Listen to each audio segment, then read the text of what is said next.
We have found us a hot particle. We're near the Unit 5 construction site at the Chernobyl nuclear power plant.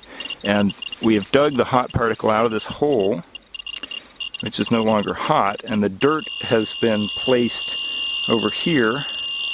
And we are looking at this dirt to try to figure out where that particle is. This is a CDV 700 energy compensated tube with the window open at the moment so we can see beta particles.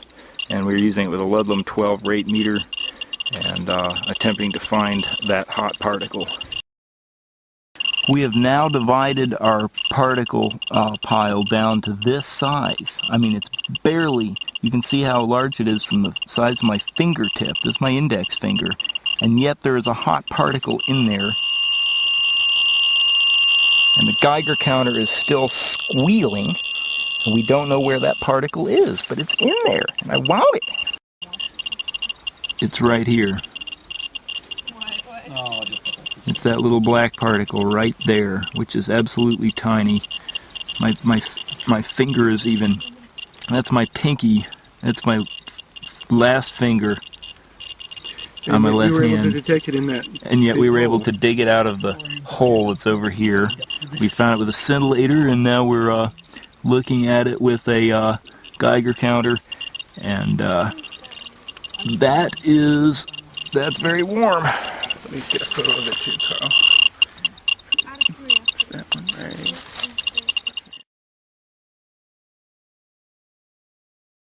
This is the hotel at Chernobyl, run by the Interinform Agency, and we have something very special going on right now. We have brought our hot particle that we collected yesterday back to the hotel. I want to draw your attention to something that is on what looks like a white piece of paper. And you see a Geiger counter over here. We're on the times 100 scale with a CDV 700 probe. I'm going to bring the probe over towards the piece of paper.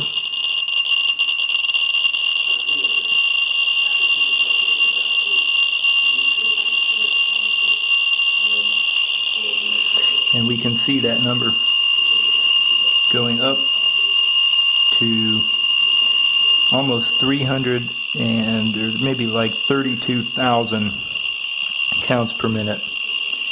And on a CDV 700 probe, of course, this means we're reading in the vicinity of 50, maybe almost 60 milliroentgens per hour. And just so you see the tube again, it's with the probe closed, so this is gamma radiation.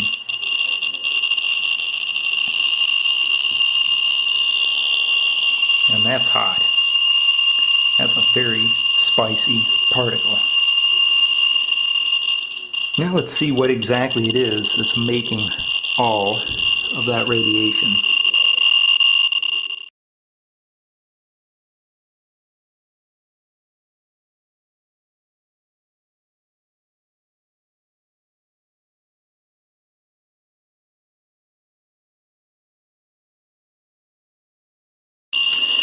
We have now hooked a scintillation detector, a sodium iodide scintillation detector up to the Geiger counter.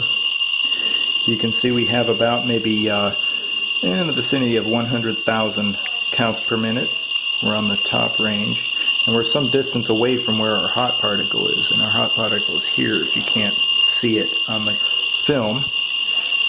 And now we've connected a computer sound card to one of the middle stages of the amplifier on the front end of this Ludlum 12 Geiger counter, and we are taking the pulses that are generated in the scintillator and we're sending them to the computer. We're doing this in order to categorize the pulses according to their magnitude and perform a rudimentary form of radiation spectroscopy using the computer. So in order to do this, I have a program called PRA written by Merrick Dahlheiser, and there, that sounds better, in Australia. This is called PRA. And I'm going to acquire pulses. And we immediately see a pulse height spectrum coming into view in this picture. And I will zoom in to show the features of this spectrum. We can see a large peak here. This happens to be at 660 kilo electron volts and is associated with gamma rays from cesium-137. And there is a continuum of Compton scattered gamma rays, including some backscattered gamma rays, also from the source. And there's a little bit of radiation and some other pulses that occur higher than the main peak. This is a very characteristic spectrum of cesium-137. So thanks for watching, and if you come to Chernobyl, I guarantee you'll have a good time. The accommodations are great, the place is beautiful, very relaxing, and yes, there are hot particles, and you can give your Geiger counter a real workout.